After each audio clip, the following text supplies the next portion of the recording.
ஆகாஷ்வாணி.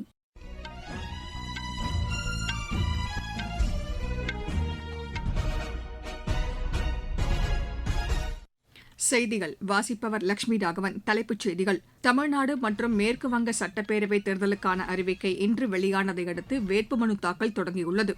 வாடிக்கையாளர்களின் கணக்குகள் மற்றும் தகவல்களை பாதுகாக்க வேண்டிய முழு பொறுப்பு வங்கிகளுக்கு இருப்பதாக நிதியமைச்சர் திருமதி நிர்மலா சீதாராமன் தெரிவித்துள்ளார். இந்தியாவிற்கு சமையல் எரிவாயு ஏற்றி வந்த 2 கப்பல்கள் பாதுகாப்பாக ஹோர்முஸ் நீரிணையை கடந்துள்ளன. இந்தியா அல்ஜீரியா இடையே வெளியுறவுத்துறை செயலர்கள் நிலையிலான ஆலோசனைக் கூட்டம் அல்ஜீஸில் நடைபெற்றது. உலக ஜூனியர் வூஷு சாம்பியன் போட்டியில் இந்தியா 2 தங்கப்பதக்கம் வென்றுள்ளது. இனி விரிவான செய்திகள். தமிழ்நாடு மற்றும் மேற்குவங்க மாநிலங்களில் சட்டப்பேரவைத் தேர்தலுக்கான அறிவிக்கையை தேர்தல் ஆணையம் இன்று வெளியிட்டுள்ளது. இதனையடுத்து இவ்விரு மாநிலங்களில் வேட்புமனு தாக்கல் இன்று தொடங்கியது.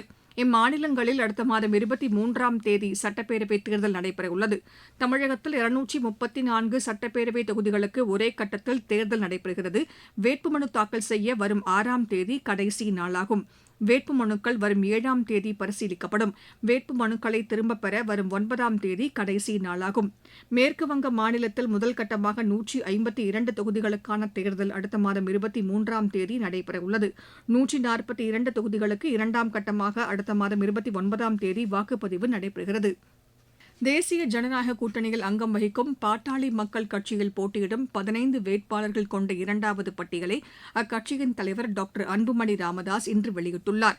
பெரம்பூரில் திருமதி திலகபாமா, தருமபுரியில் திருமதி சௌமியா அன்புமணி, சேலம் மேற்கு தொகுதியில் திரு கார்த்தி, பென்னாகரத்தில் பாடி வே செல்வம், சேலம் வடக்கு தொகுதியில் திரு எஸ் சதாசிவம் உள்ளிட்டோர் போட்டியிடுகிறார்கள். நாட்டில் உள்ள வங்கிகள் அனைத்தும் சட்ட ரீதியாக அரசின் ஒழுங்குமுறை கட்டுப்பாட்டின் கீழ் கொண்டுவரப்பட்டுள்ளதாக நிதியமைச்சர் திருமதி நிர்மலா சீதாராமன் கூறியுள்ளார். மக்களவையில் கேள்வி நேரத்தின்போது இதனை தெரிவித்த அமைச்சர், வாடிக்கையாளர்களின் சேமிப்பிற்கு உத்தரவாதம் அளித்து அவர்களின் தரவுகள் அனைத்தையும் பாதுகாப்பாக வைத்திருக்க வேண்டிய பொறுப்பு வங்கிகளுக்கு இருப்பதாக கூறினார். இந்திய ரிசர்வ் வங்கியின் வழிகாட்டுதலின்படி வங்கிகள் சேகரிக்கும் KYC வாடிக்கையாளர்கள் தகவல் அனைத்தும் ரகசியமாக வைத்திருக்க வேண்டிய பொறுப்பும் வங்கிகளுக்கு இருப்பதாக அவர் குறிப்பிட்டார். வாடிக்கையாளர் பாதுகாப்பு மற்றும் தரவுகள் தொடர்பாக 5 முக்கிய வங்கி சட்டங்கள் இருப்பதாக தெரிவித்த அமைச்சர், அவற்றை முழுமையாக கடைபிடிக்க வேண்டிய பொறுப்பு வங்கிகளுக்கு இருப்பதாகவும் கூறினார். முறைகேடாக வாடிக்கையாளர்கள் குறித்த தகவல்களை பகிர்ந்து கொள்வது தொடர்பான புகார்களுக்கு ரிசர்வ் வங்கி உள்ளிட்ட அமைப்புகள் மூலம் நடவடிக்கை எடுக்கப்பட்டு வருவதாகவும் திருமதி நிர்மலா சீதாராமன் தெரிவித்தார். 94,000 டன் சமையல் எரிவாயு ஏற்றிய இந்தியாவின் 2 கப்பல்கள் பாதுகாப்பாக ஹோர்முஸ் நீரிணையை கடந்துள்ளது. BWTYR மற்றும் BWELM ஆகிய கப்பல்கள் இன்னும் 2 நாட்களில் இந்திய துறைமுகங்களை வந்தடையும் என்று அறிவிக்கப்பட்டுள்ளது. BWTYR கப்பல் நாளை மும்பை துறைமுகமும், BWELM கப்பல் நாளை மறுநாள் மங்களூர் துறைமுகமும் வந்தடைய உள்ளன. ஈரான் மீது அமெரிக்கா மற்றும் இஸ்ரேல் நடத்திய தாக்குதலை தொடர்ந்து ஹோர்முஸ் நீரிணை வழியாக கப்பல் போக்குவரத்து பெரிதும் பாதிக்கப்பட்டுள்ளது. நட்பு நாடுகளின் கப்பல்கள் ஈரான் நிர்வாகத்துடன் ஒருங்கிணைந்து இந்த நீரிணை வழியாக கடந்து செல்ல ஈரான் அனுமதி அளித்திருந்தது. முன்னதாக 92,612 டன் சமையல் எரிவாயு ஏற்றிய 2 கப்பல்கள் ஹோர்முஸ் நீரிணை வழியாக மார்ச் 26, 28ஆம் தேதிகளில் இந்திய துறைமுகங்கள் வந்தடைந்தன.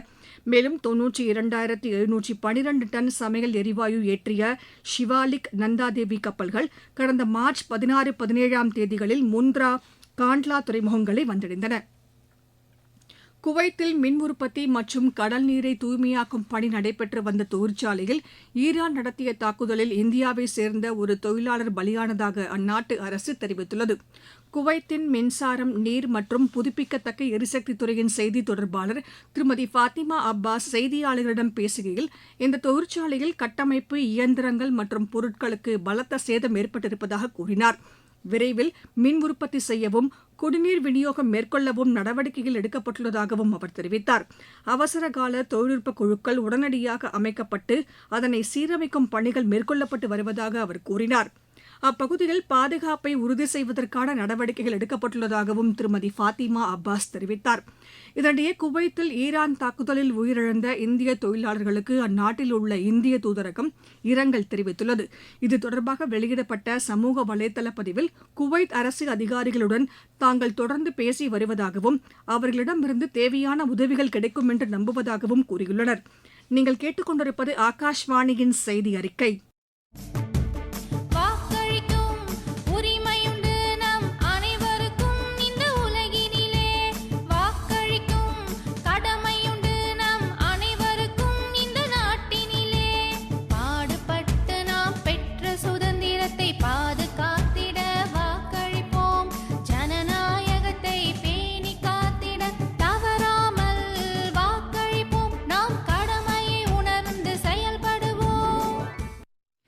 பிஜேபி மூத்த தலைவரும் பிரதமருமான திரு நரேந்திர மோடி அசாம் மற்றும் புதுச்சேரி கட்சி உறுப்பினர்களுடன் நமோ செயலி மூலம் இன்று உரையாட உள்ளார்.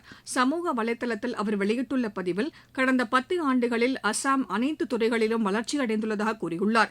மத்தியிலும் மாநிலத்திலும் தேசிய ஜனநாயக கூட்டணி அரசு மக்கள் நலத்திட்டங்களை செயல்படுத்துவதற்கு உறுதிபூண்டிருப்பதாக கூறியுள்ளார்.